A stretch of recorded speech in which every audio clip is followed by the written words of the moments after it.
Broadcast is now starting. All attendees are in listen-only mode.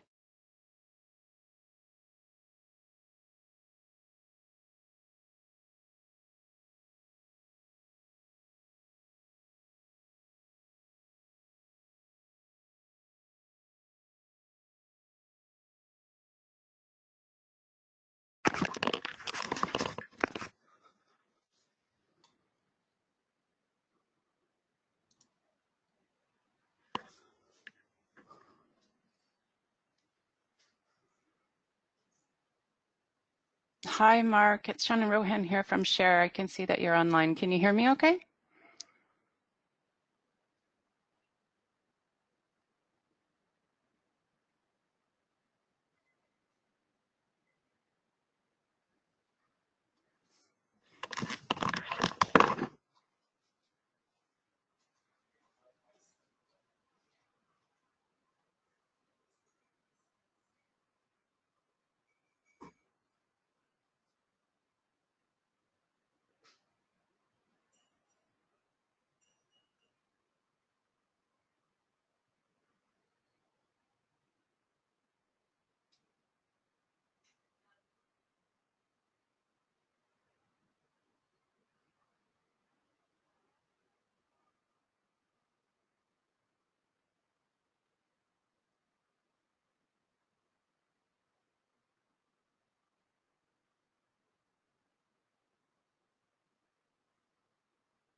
Oh, good morning.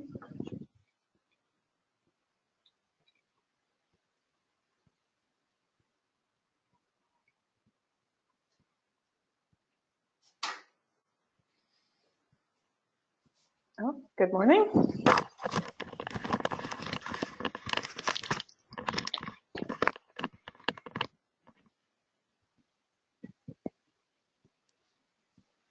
Hi, Rebecca. I see you're there. And for those of you who have joined, we're just going to wait till our start time and then we'll get going in about 10 minutes. Mark, I also see you're there. That's great. So we will get going shortly.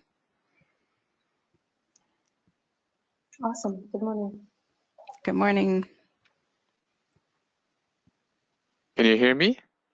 I can, Mark. How are you? Oh, very good. Yourself? Good, thank you. We will be getting going. We're just making sure all the sound is working okay, so that's great.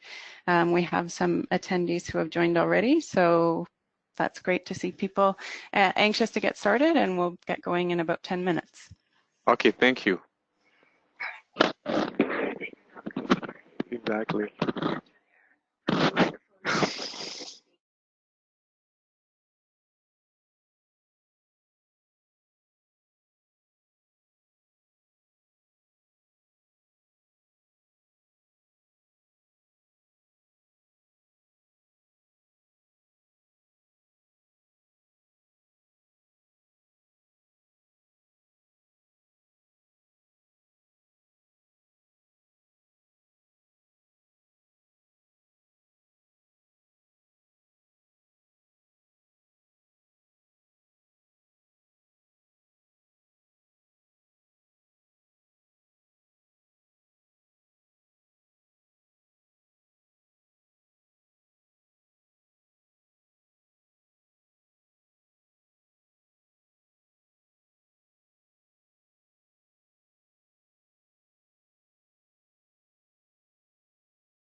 Everyone very much for joining us today for this webinar looking at addressing climate risk and investing in a low carbon future across asset classes.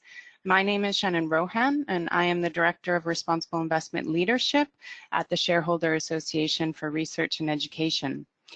We are very excited to be hosting this first webinar through the Foundation Investing 2.0 initiative. We're also really pleased that we have had such a high level of interest from foundations who are joining us today across the country. So before we get started, I just wanted to go through some housekeeping issues. Everyone will be in listen-only mode throughout the webinar. We have reserved the last 10 minutes to take questions from the audience. Due to the large number of participants on the webinar, we ask that you submit your questions through the chat box function, which is located in the webinar panel on the bottom right-hand side of your screen. We encourage you to send questions throughout the presentations so that we can get those in the queue. And please also indicate if your question is directed to a specific speaker. If by any chance there are questions that we don't get to on this call, we will follow up after the webinar by email. The webinar is being recorded and will be provided by email to all registrants and will also be made available on the Foundation Investing 2.0 webpage. And so we will send you that webpage and provide that at the end of the presentation.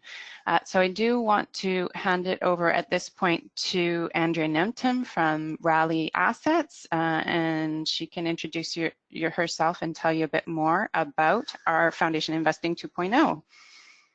Thanks, Shannon. Hi, everyone. It's nice to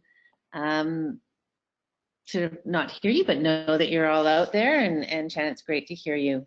Yeah, it's been really a pleasure working with Shannon and Cher on Foundation 2.0. It's a year-long partnership that is between the Philanthropic Foundations of Canada, Community Foundations of Canada, Canadian Environmental Grantmakers Network, and the Circle on Aboriginal Peoples, Circle on Philanthropy and Aboriginal Peoples. And it's a series of workshops, webinars, panels, and master classes that these organizations have partnered together to support and share, and Raleigh has been implementing it for to be able to support their members on their learning journey around impact investing. Raleigh Assets comes to this. We are a full-service impact investing firm. We work a lot with our clients in providing education, research strategy, investment advisory, and with the OSC's pending hopeful approval, investment management. We were sort of built from Purpose Capital, who has a long history in field building and education and research. And so this is part of our continuing commitment to the industry and building the field. So today we're going to start, excuse me for one sec. The purpose of the webinar today is to actually go through different ways foundations are addressing climate risk and investing in a low carbon future across different asset classes. We have 3 speakers who will talk specifically about their experiences in looking at ways to shift investment policies and practices in light of the climate crisis. We're going to start with Shannon speaking to us about some of the risks posed by climate change. I'll take you through a high-level overview of some of the things that investors are able to do with their investments. And then we'll have Rebecca Hurwitz from Clayoquot Trust, Mark Gauthier from Concordia Foundation, and Joy Williams from Mantle 314 to share their experiences. Lastly, we'll have some time to open it up for questions and answers. And as Shannon said, please type in your questions and we will get to them at the end of the hour. Shannon, maybe I'll hand it over to you to start us off. Great, thank you, Andrea. We're also really excited to be a part of the Foundation Investing 2.0 initiative. For those of you not familiar with SHARE, we're a national nonprofit organization, and we have offices in Vancouver and Toronto. And our mission is really to mobilize investor leadership for a sustainable, inclusive, and productive economy. And we achieve that, or strive to achieve that goal, really by helping investors, including foundations, vote their proxies, engage with companies in which they invest, and advocate for better capital market regulation. And we also support and build leadership among institutional investors to help facilitate network building and peer learning. And this is really the work that we're doing with Rally on Foundation Investing 2.0. So over the next few minutes, what I want to do is really set the context in terms of the climate crisis and what this means for investors. The title of this slide, you'll see here, The Climate Crisis, the Race of Our Lives, is one I actually borrowed from Jeremy Grantham, who is a money manager who is well known for his ability to predict investment bubbles, including the tech crash in 2000 and the financial crisis in 2008. And he has recently turned his attention to climate change and talks about the race of our lives in the context of the Earth's rapidly warming temperatures and our ability as human beings to respond to it. But when I was preparing for this webinar, I was also really sensitive about setting the right tone and not starting off with an entirely doom and gloom picture that often leads us to shut down and close off because it makes us fearful and it makes us sometimes feel helpless. And so, you know, I think we need to have our conversations and base those obviously in the data and the science, but I also think we need to talk about the climate crisis in a way that can help us move forward. And so today we're going to spend a short time setting the context, but we are going to move quickly into looking at what some strategies are for foundations to consider. And then, as Andrea said, we're going to hear from some of your peers and experts about steps they're taking. The good news is that foundations can be leaders in the space. I think we often underestimate the role that foundations and other perhaps smaller investors can play as catalysts for change. So we can be pioneers, we can be influencers, and we can build new narratives. And we're not alone. As I said, there are other investors in this space who are also starting to raise their voices, and I'm pleased we'll hear from some of them later in the webinar.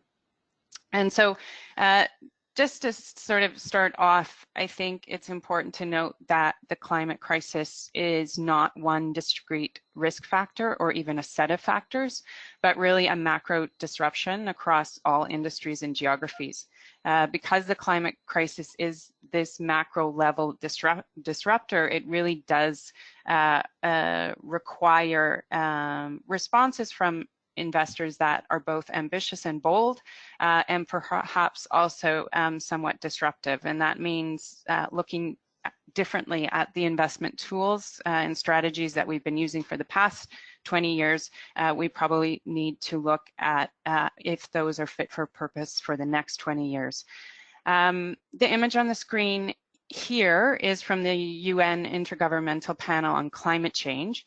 It shows how much global temperature has changed since the Industrial Revolution and how much of that is human-induced warming. So you'll see here we've already experienced approximately 1 degree Celsius of warming on average above pre-industrial levels. And extraordinary weather events with significant financial and human consequences are already increasing in frequency. The graph also shows that with the current trajectory, global temperatures will reach 1.5 degrees Celsius by around 2040.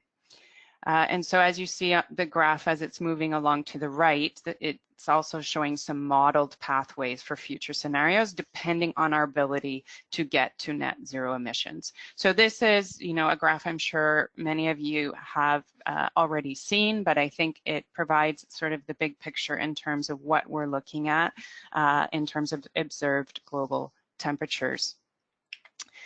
So what does this look like in Canada? These graphics are from the recently released report, Canada's Changing Climate. The image on the left shows how much the annual temperature in Canada has changed between 1948 and 2016. So Canada's annual average temperature over land has warmed by a best estimate of 1.7 degrees Celsius, with higher temperature increases observed in the north, the prairies and northern British Columbia. Annual average temperature over northern Canada increased by 2.3 degrees Celsius since 1948 and that's really the greatest warming, or the greatest warming has occurred during the winter months. The image you see on the right are projected annual temperature changes under a low and high emissions scenario. And so I think really the key message to draw out here is that both past and future warming in Canada has been on average about double the magnitude of global warming. And as I said, Northern Canada particularly has warmed and is projected to continue to warm at even more than double the global rate. So the context in Canada is warming even faster than at the global level.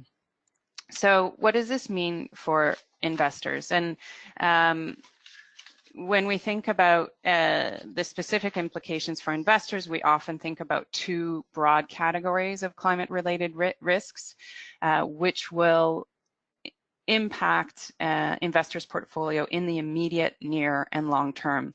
And the first category is really looking at physical risks. The physical risks result from chronic and acute changes in climate patterns, including an increase in the frequency and intensity of heat, increases in droughts and hurricanes, extreme rainfall, and it is, of course, about the 100-year floods occurring annually and the new forest season in the province where I am based called the fire season.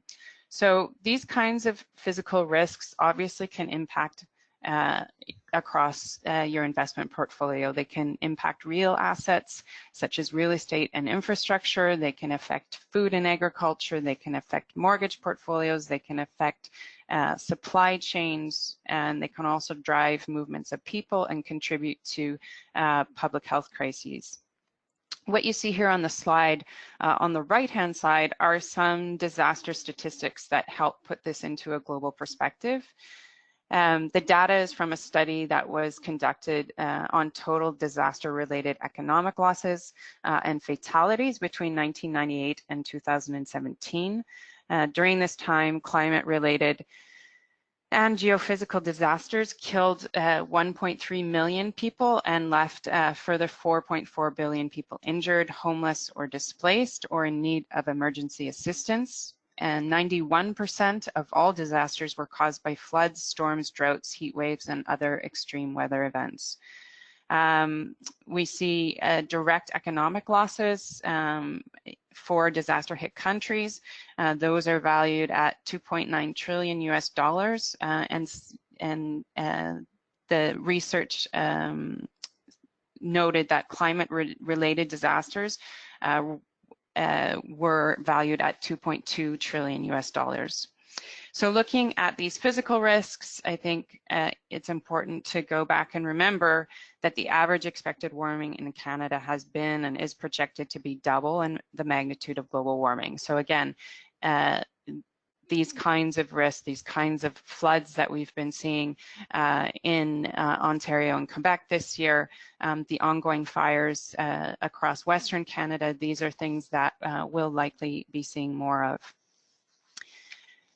The second category of climate-related risks for investors are transition risks. Transition risks refer to the financial impacts that emerge as a result of the transition to a low carbon economy. And this includes the risks associated with stranded assets. So stranded assets are fossil fuel resources, primarily, that at some point prior to the end of their economic life are no longer able to earn an economic return as a result of the changes associated with the transition to a low carbon economy. And there are multiple pathways to stranding. So it could be regulatory stranding due to changes in policy, economic stranding due to changes in relative costs and pricing, as well as technology advancements and changes in energy demand. And so, you know, if we are to, and this is from the Bank of England and some of Mark Carney's work, who has found that if we are to remain in line with the Paris Agreement, then approximately 2/3 of the world's known fossil fuel reserves could not be burned. And obviously this has implications for the value of investments in sectors like oil and gas, as well as coal. And so there are already examples of coal mines, coal and gas power plants, and hydrocarbon reserves which have become stranded by the low carbon transition. And obviously, stranded assets are particularly worrying for the Canadian economy and capital markets. And you'll see some data points there on the slide that really speak to that in terms of the dependence of our stock exchange and capital markets on oil and gas in particular, and the value of fossil fuel companies within Canadian capital markets. And research shows, and I think another interesting aspect of this is the research has shown that much of the impact on future assets will come through weaker growth and lower asset returns across the board. So this really suggests that investors may not be able to avoid climate-related risks by simply moving to other asset classes or sectors. That this is really something that will impact companies across the board. It will impact companies in other sectors, such as manufacturing, transportation, and high energy sectors, as well as sectors that use a lot of energy to make raw materials or like cement or steel, for example. So we're really looking at transition risks as something happening at a macro scale across the economy. And then turning now, of course, away from the risks, the other side of that coin is really looking at the opportunities that emerge in a transition to a low carbon economy. And there will be significant opportunities in the context of the biggest shifts in the economy since the Industrial Revolution. The expected transition to a lower carbon economy is estimated to require around 3.5 trillion on average in energy investment per year for the foreseeable future. And this obviously generates new investment opportunities. Generation Investment Management actually calls this the sustainability revolution, and I recommend a presentation that's available on the Generation website called Sustainability Trends Report, and it outlines sort of a compendium of commercial opportunities paving the way to a sustainable economy. And some of these opportunities are provided here on the slide. So you're looking at renewable energy is increasingly reliable and scalable, but it's important to note that renewables still remain a very small part of the overall global electricity mix. We're seeing global investment in clean energy increasing from 50 billion in 2014 to 300 billion in 2017. We're seeing rapid improvements in energy storage capacity, as well as opportunities and innovations to reduce energy demand, which I think is really, really important. Electrification of vehicles is also moving rapidly with approximately 4 million electric vehicles on the road in 2018. So that's really the context piece. I went through that very quickly because I really did want to move on to sort of the question of, okay, so what can we do about this? What are some investors doing? What are some opportunities? What are some practical next steps? And so I'm going to hand it back over to Andrea to take us through some of that.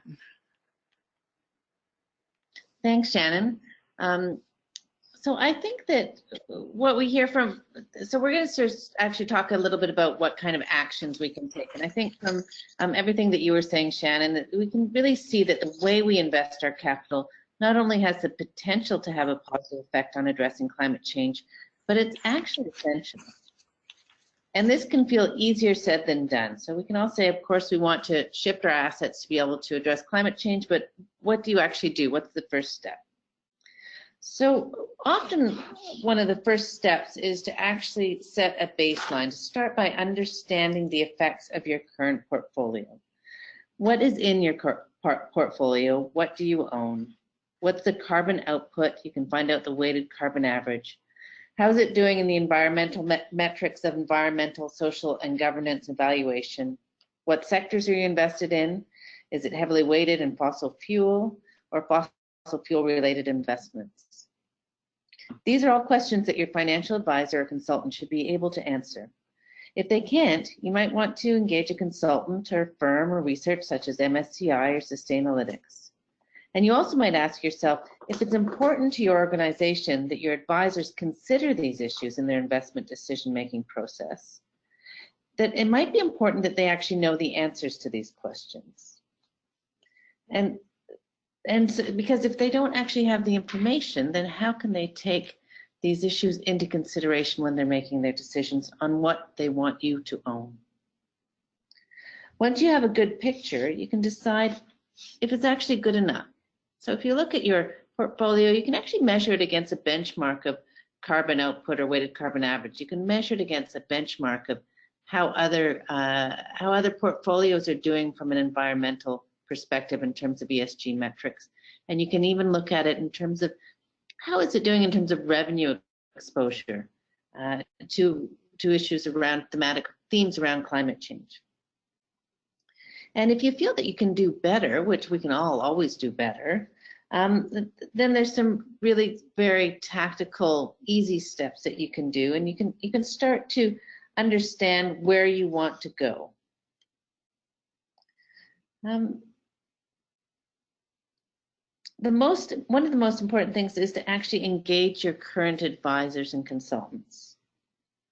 Often we're finding that that your portfolio manager at this time is actually thinking about this. Many of the investment managers and advisors and funds are trying to implement actually mitigation in terms of the portfolio value, in terms of how to address the pending issues around fossil fuel. And others are looking in terms of responding to their client demand for low carbon or fossil fuel free portfolios. What I've found as an investor when I was at InSpirit, however, was that my portfolio manager would not offer these unless we directly asked for them.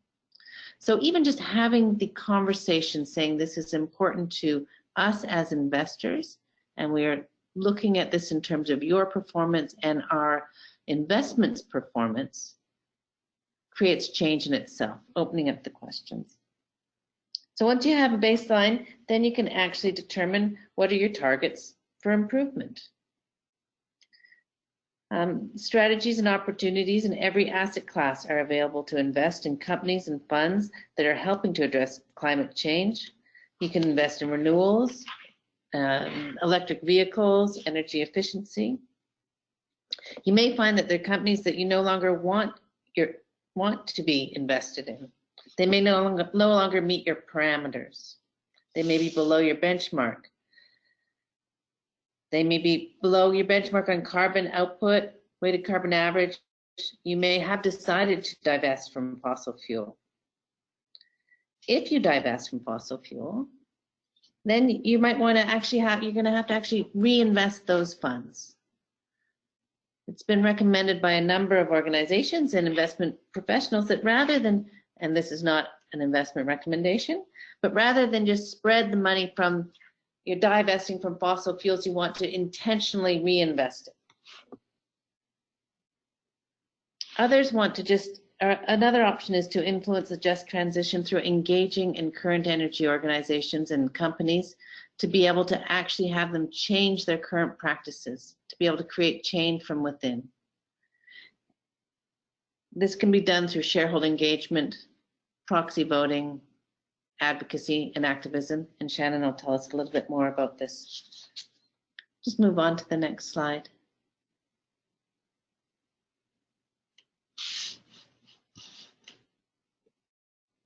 So in a practical, sort of tactical way, when you're looking at your portfolio, you can start to engage and talk to your portfolio managers and consultants about what kind of negative screens you'd like to have. Many people, many organizations and individuals already have negative screens, the quote unquote sin stocks. But in this process of actually thinking about climate change, there may be added negative screens that you'd like to include. And this is where divestment would occur. There may be positive screens. So you may want to intentionally invest in low carbon funds, green bonds. You may want to only invest in sustainable businesses, those that are above benchmark in terms of their environmental performance around environmental, social, and governance indicators. You may want to invest directly in climate change solutions. This could be social enterprises, it could be companies on the public stock exchange that are investing in clean tech. This is directly, intentionally investing in things that are going to be able to be alternatives to the way we're currently living. And then there's the process of active ownership, shareholder engagement, proxy voting, policy, and advocacy. And these, whatever you do, even if you don't move any money, even if you don't change anything about your approach, these are things that everyone can start with. And so, Shannon, I'm going to hand it over to you to talk a little bit about active ownership. Okay, I don't want to spend a whole bunch of time on this, just in light of the time, but active ownership is really about voting your shares at annual general meetings on issues that come up on the proxy ballot. Many times, a lot of the time, these issues are standard governance items, such as electing boards of directors, but more and more items are emerging that relate to climate change and ESG issues more broadly. And so, for example, at SHARE, we're voting on behalf of our clients on proposals asking for greater transparency from companies on their carbon exposure, or voting in favor of pay packages that include incentives. Engagement is really about, bringing those issues forward to companies. So talking to companies, particularly in relation to climate change, not only on the supply side, but also on the demand side, right? So we know that we have to transition energy demand, and we have energy demand across our portfolios. There's lots of opportunities there. And then finally, just the policy advocacy is really, talking to regulators and pushing for clearer and better, not only climate policy, but also broadly speaking, in terms of securities markets and capital markets regulations.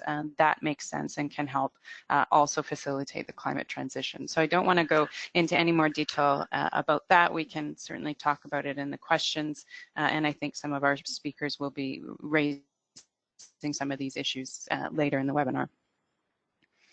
Great, thank you.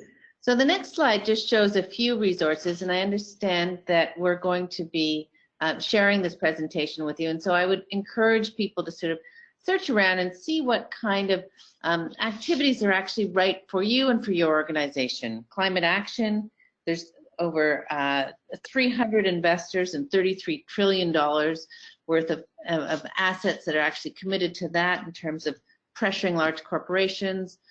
Divest Invest, there's $8 trillion there, 2,000 organizations committed to pledging that. Global Investment Coalition, all kinds of renewal funds, and Green Chip are sort of these are sort of examples of the kind of investments that are available for you and your organization to actually invest in. But I think we want to get on to our speakers quickly, and so I'm going to actually leave it there, and you can take some time in your own time to explore these different resources. Great. So now, so now we're going to. I'm very happy to be able to introduce the storytelling portion of the webinar. And Shannon is going to briefly introduce our speakers. Great, thank you, Andrea. We're really happy to have with us today 3 fabulous speakers. We have Rebecca Hurwitz, who's the Executive Director of the Clayoquot Biosphere Trust. We have Marc Gauthier, who's the Corporate Treasurer and Investment Officer of Concordia University, and Joy Williams, who's the Senior Advisor of Mantle 314.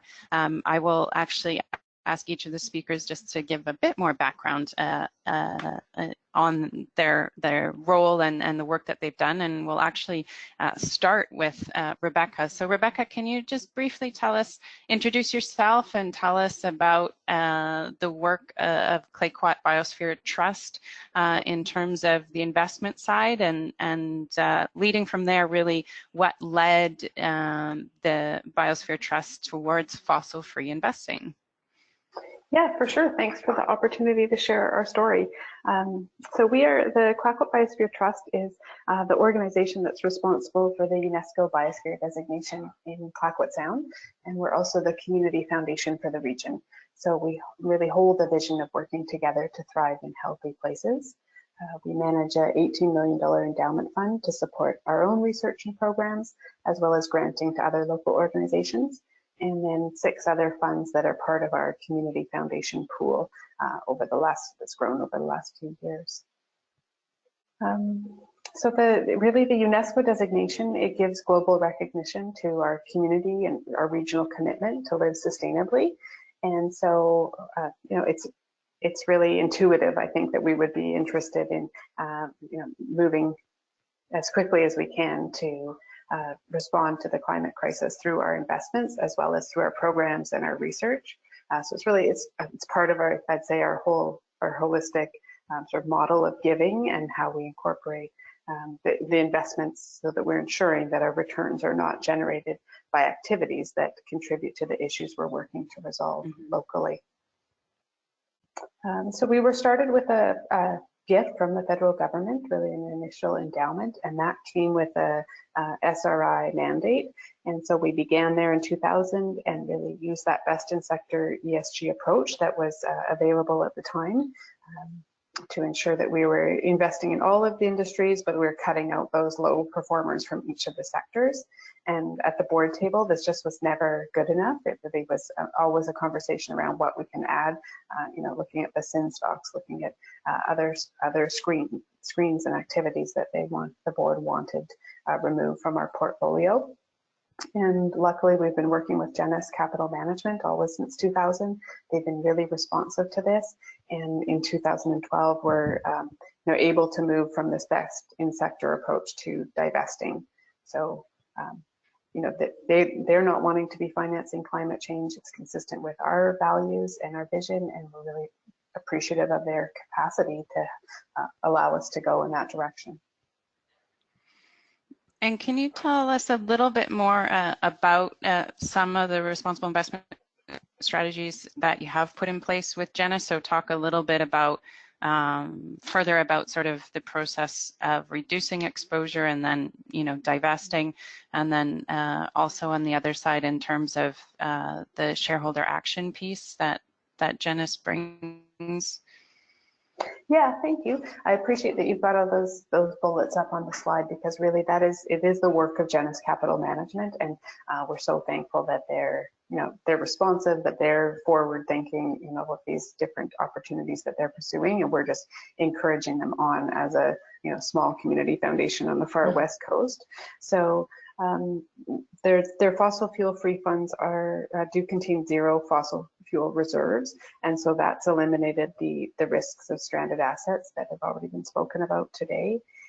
And then their equity funds are committed to carbon emission intensity that's 70% lower than the market. So we'll see that as very in line with what you're already talking about. Mm-hmm.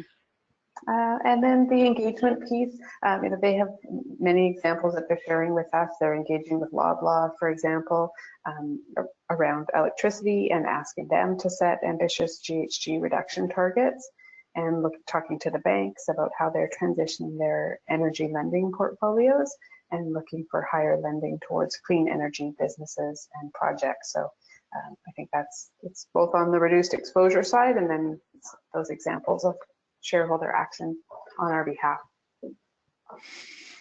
That's excellent. Thank you, Rebecca. I think, thinking about the audience and other foundations who are on the call, who maybe, a small foundation, just like the Clackwack Biosphere Trust. If you had sort of one piece of advice for those groups on the call who may be just getting started, what would that be? Yeah, I love that question.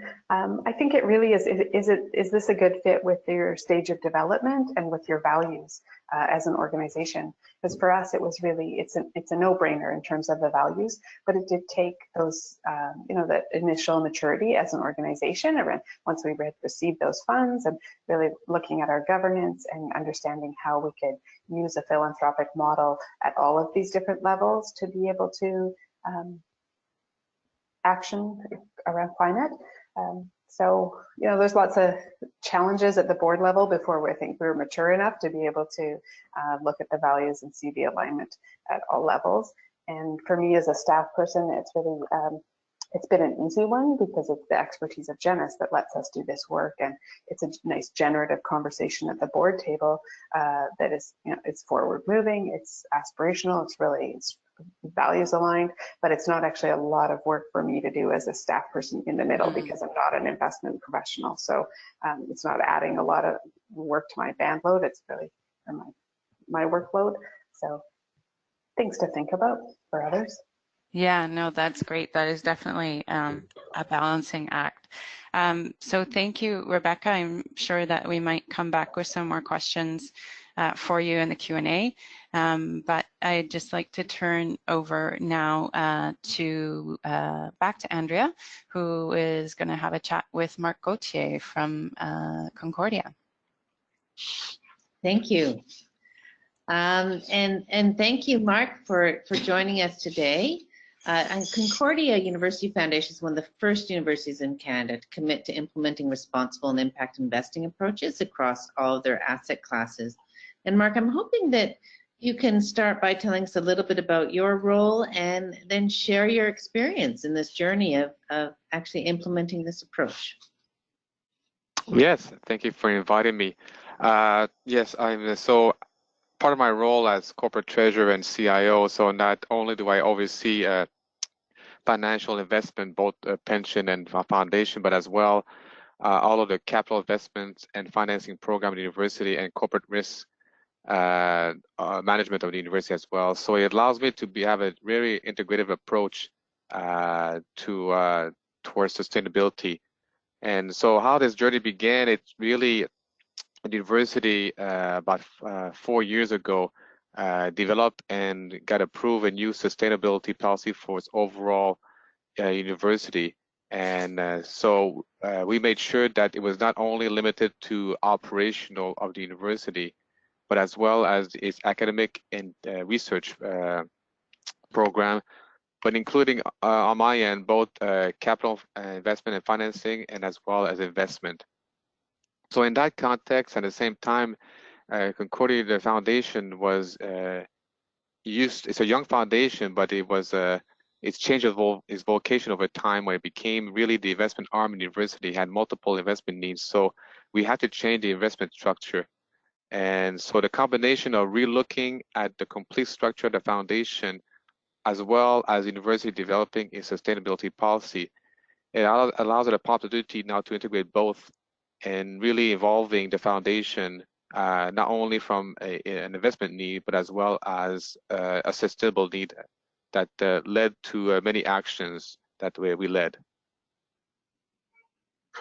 Thank you, Mark. So my understanding is that, so you integrated, the first step was to actually create an integrated sustainability policy that spanned all of your operations. Is that correct? And then you started, right? Yes. And then with that, almost sort of implementing it and setting a benchmark, then I understand you started to work contributing to solutions, looking forward, long-term view perspective with a focus on innovation. And so this was actually the intentional positive screens. And actually, is this a 5% portion of your portfolio that you look to actually invest in impact? Yeah, so there's a few actions we did, and so one of which is we also, in light of, so we receive requests from a specific student body to divest, and as part of the sustainable policy development and an action plan, there's also integrated with professors. All this led to a dialogue. So we want to make sure we had a dialogue in all this with our stakeholders. So we created a joint advisory committee to get that dialogue going. That's the first step, and provided some education as to where we wanted to go and why we wanted to go that route. And to your point, exactly, the focus was looking forward, and really with a focus on innovation, because this is where we feel that the greatest impact we can have towards our global sustainability goals is towards innovation. So the focus is really on contribution towards solution. So with this in mind, so part of the action is first, as I mentioned, we created this joint advisory committee just to get that dialogue and education going. Thereafter, we became UNPRI signatories, and as part of the new revamped structure of the foundation, we also created a new investment policy to which we integrated both a responsible investment policy and an impact investment policy. And to that end, as more specifically for the impact investment policy, now that the foundation had a multiple pool structure, meaning we had for our various investment needs and programs, we had a long-term, short-term, and middle-term pool. Specifically for a long-term pool, because that's what impact investment is about. It's a long-term approach. We dedicated a target of 5%, but a range of 0 to 10 as a beginning, as part of our overall asset allocation of a long-term pool. So that was part of the an allocation that part of the new revamped investment policy that was fully implemented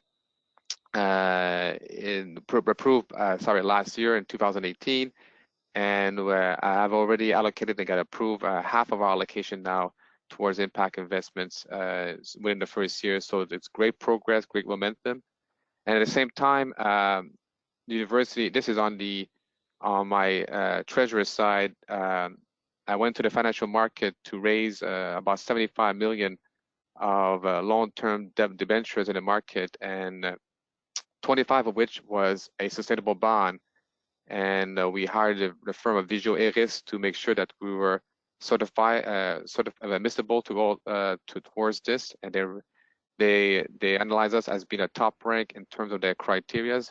And we became, as per their knowledge, we became the first university in the world to issue a sustainable bond. So the integration between capital investment, financing, and investment has fully begun towards sustainable investment. That's amazing, Mark. What a journey. And I think it's really interesting that Concordia actually, I imagine you were under quite a bit of pressure from your students to actually divest from fossil fuel, but you actually chose to go another route. Do you want to share a little bit about the conversation and the process of deciding that? Yes, correct. So we wanted to evolve from getting requests to divest to having a level of dialogue, and especially we focus on education and understanding as to where we wanted to go and why. And more specifically, there's 3 reasons why we chose the route of where we did. One, we had to make sure they understood the student body as well as the academic side understood that the foundation is not a mission-based foundation. It is a liability return-based one, meaning that we have financial commitments to integrate into our conceptualization of investment policy. So in this context, a portfolio construction approach must take into account an optimal level of mix of return and risk. And a divestment approach simply is not aligned to this type of framework, as it increases the level of concentration of risk. So that's one element that didn't align. The second one is the board itself are concerned as to the scope of divestment. Where does it can eventually lead? It can be from decarbonization to even greater amount of topics, and then that creates a lot more uncertainties on how to build an investment policy that's around a liability-based structure. So that's the second point that led to our approach. But the third one is the one I mentioned before, the more important one. We really wanted to take a forward-looking approach, really a contribution to solution approach where innovation is key, and because this is where we believe that's the greatest impact it can have in meeting our global sustainable goals. Great, thank you, Mark. I'm sure I want to make sure that we leave a little bit of time for questions at the end, and so I think I'm going to hand it back to, and I know that people will have questions for you, so I'm going to hand it back to Shannon to introduce Joy Williams to talk a little bit about her journey at Mantle 314. Great, thank you, Andrea. I'm really excited to have Joy Williams join us today.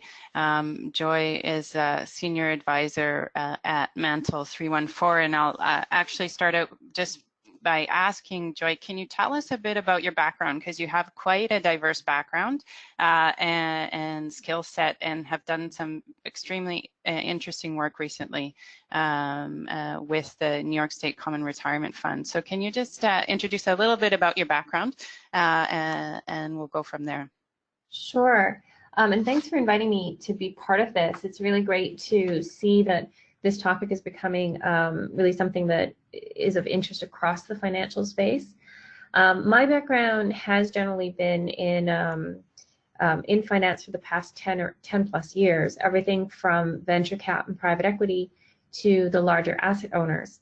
And that's part of the work that I do at Mantle. We're a multidisciplinary team, and we were just actually talking the other day. We believe we're the largest climate change focused team in Canada. We're now up to 11 people. And my particular area of expertise is that intersection of climate and finance. In specific to this conversation today, I just finished chairing the Decarbonization Advisory Panel for the New York State Common Retirement Fund. And that's really hard to say fast, I have to say. But I think it was a very groundbreaking piece of work that they asked us to do. And that fund in particular, being one of the largest in the US, I think has the potential to really lead in this space. Great. Well, I agree. I highly recommend everybody to read the decarbonizing report that came out from the advisory panel. And just to say that the New York State Common Retirement Fund, I believe in terms of asset size, is $209 billion. So quite large, but can you briefly tell us just more about the process, what the panel's purpose was, and what some of the recommendations were?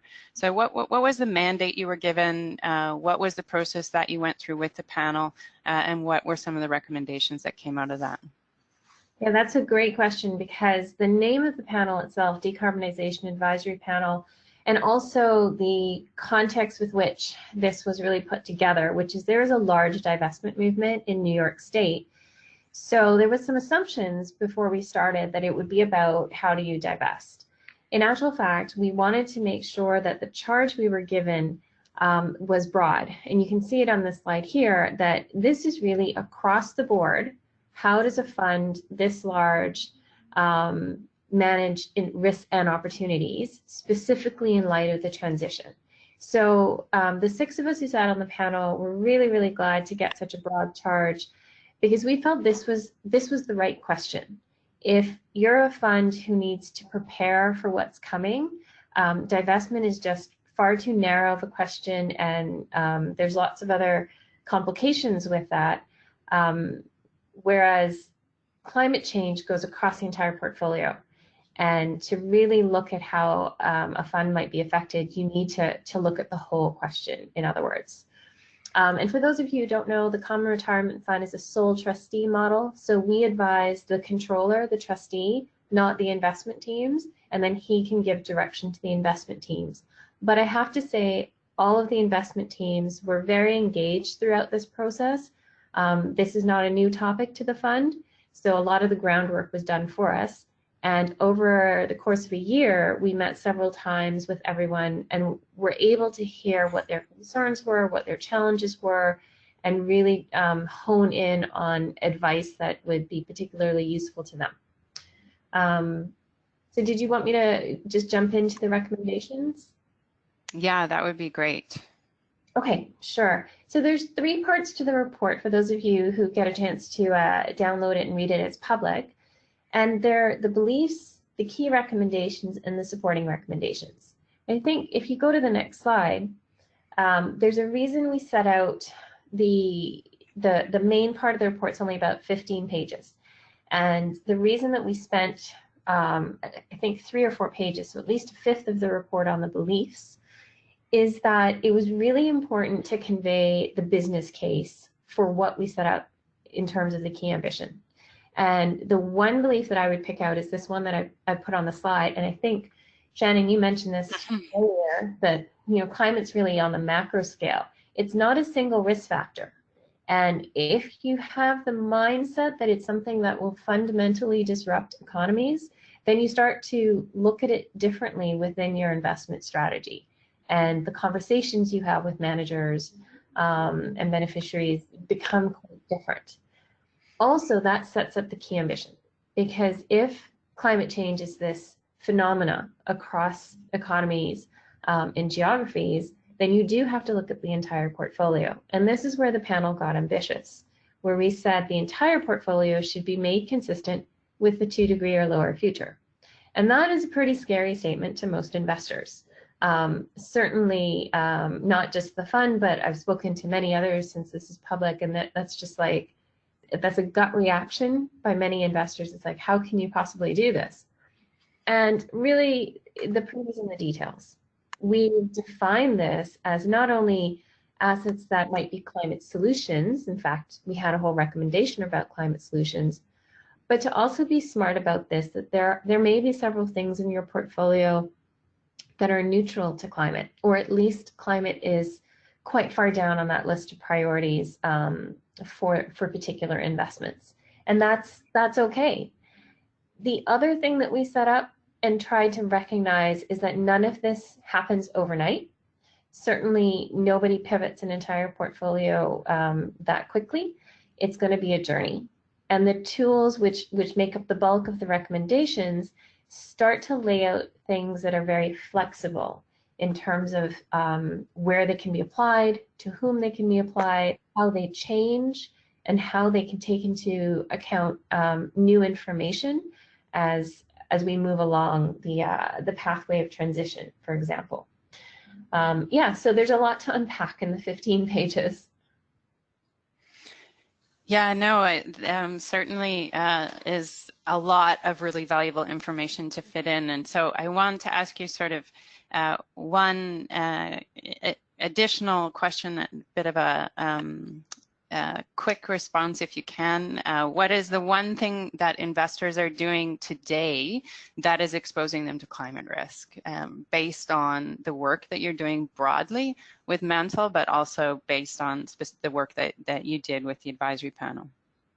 Right. So I think the one thing that they're doing today is that they're investing as if it's business as usual, and they don't realize that they're not pricing the risk associated with that. So really quick, what I mean by that is if you continue to invest and follow the market, that presupposes that you're assuming that we will head towards, there's no transition, there's no physical risk. So we're headed towards like a 4, 5, 6 degree world.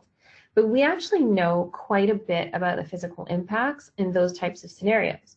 So if you would apply what we know about those scenarios to your discount rate or how you quantify risk for those particular assets, you would get a whole different risk profile. But we're not investing that way. So I think it's just the fact that we're not asking these questions and not fully pricing in that risk is the biggest exposure. And that's across your portfolio. That's not in just one sector. It's across your entire portfolio. Thank you, and I think that leads nicely into my last question for you, Joy, which is, the participants on this call are smaller than the $209 billion New York State Common Retirement Fund. As our first speaker, Rebecca indicated, they tend to rely on expertise from investment managers and other service providers. So just interested to look at, in your opinion, what do tangible steps look like for smaller investors like like foundations, what does bold ambition look like, in your opinion, for smaller investors? Yeah, no, that's a great question. So bold ambition, I think, for any size investor is to make climate change a board or a trustee level priority.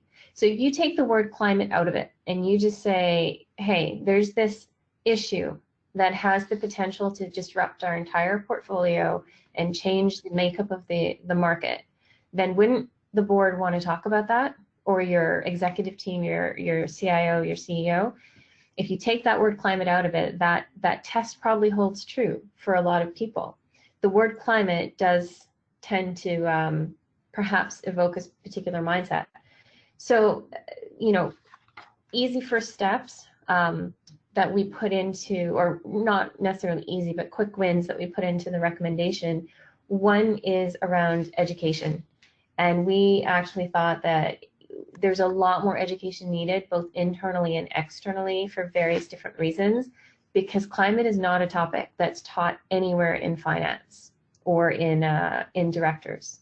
And the other really easy first quick win, I think, is to make use of the relationships that you already have, which I think Andrea mentioned, with managers, with consultants.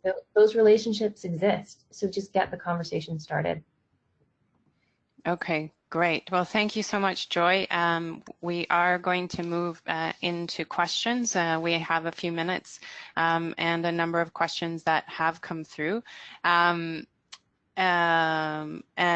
of the questions is how to get the conversation started with asset managers.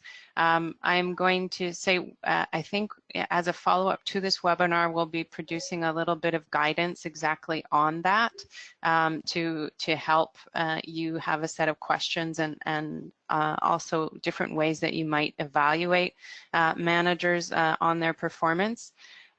One question that we had through that I will direct to perhaps Joy and Andrea is, can you provide an example of how to phase in a decarbonized portfolio approach while keeping liquidity, income generation, etc.? So actually that might go to also to Mark.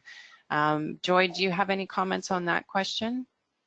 I'll keep it brief. The comment I would have is any of these, the way we define decarbonization, which was not blind divestment, would be like any other investment decision, that you have to always look at all of these things together, and you have to do it prudently with an investment plan behind you.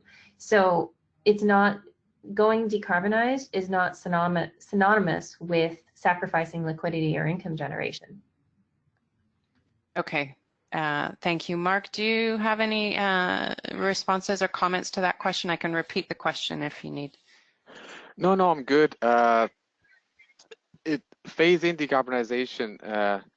First, I think that in itself needs to be defined as to what it means in terms of putting together the investment policy, and I think that's one of the biggest elements. But certainly, for me, in that case, what this evolves to is, first of all, because this is relatively young, we're into first year of all of this, and so the next step for me is to really develop the measuring and the analytics aspect of all of our portfolio that just been recently implemented. And from there, then we can see how it leads to the portfolio approach to measuring and integrating not only the sectors as to where we want to innovate to, and how it evolves to the teams, how it links to all sustainable global goals, and then how it leads to returns. So to me, it's an integrated approach and taking account not only decarbonization, but as well all sustainable goals.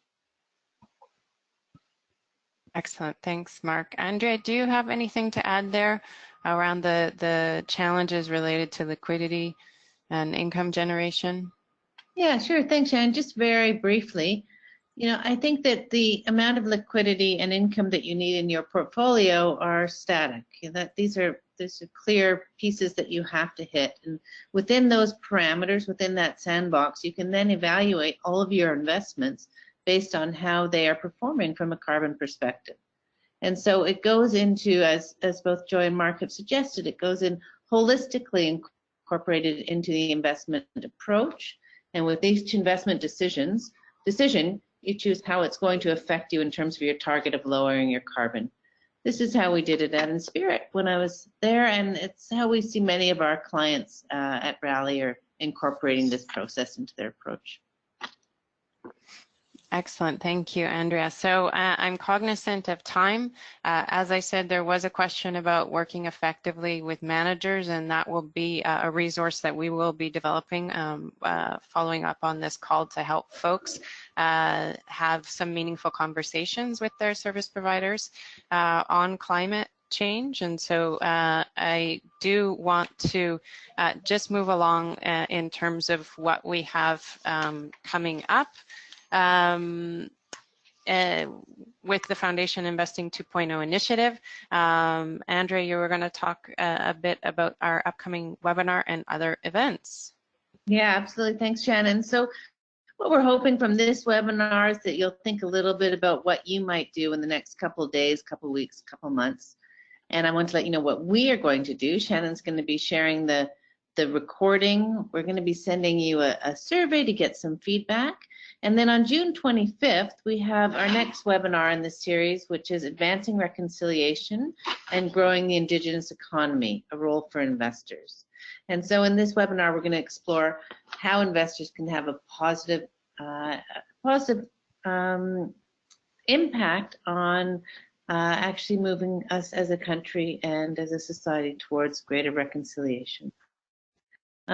In addition to that, we have a masterclass that we'll be holding at the Community Foundations of Canada All-In Conference that will be happening next week in Victoria. Great, thank you, Andrea. So I will also commit to sending the paper, the decarbonization advisory panel recommendations that Joy spoke of. I invite anyone who has follow-up questions to please get in touch with us. We're happy to engage with those. And I also just want to draw attention to 2 in-person events that we are going to be running in Vancouver on November 14th and in Toronto on November 19th. That's looking at really from intent to action and how foundations can establish sort of the governance frameworks to really be looking at issues like climate change across their portfolio. And we'll be bringing in experts to work with you on those conversations. And we also have a webinar coming up in October, and that's going to be looking, following up really in many ways from this conversation on a just transition.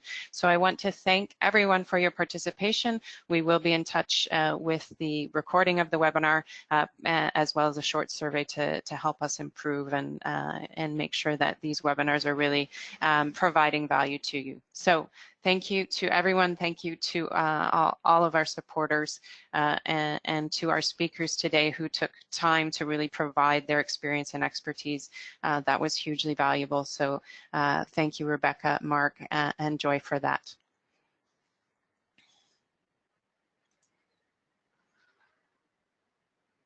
Thanks so much. I guess we're done. Yeah, great. Wonderful.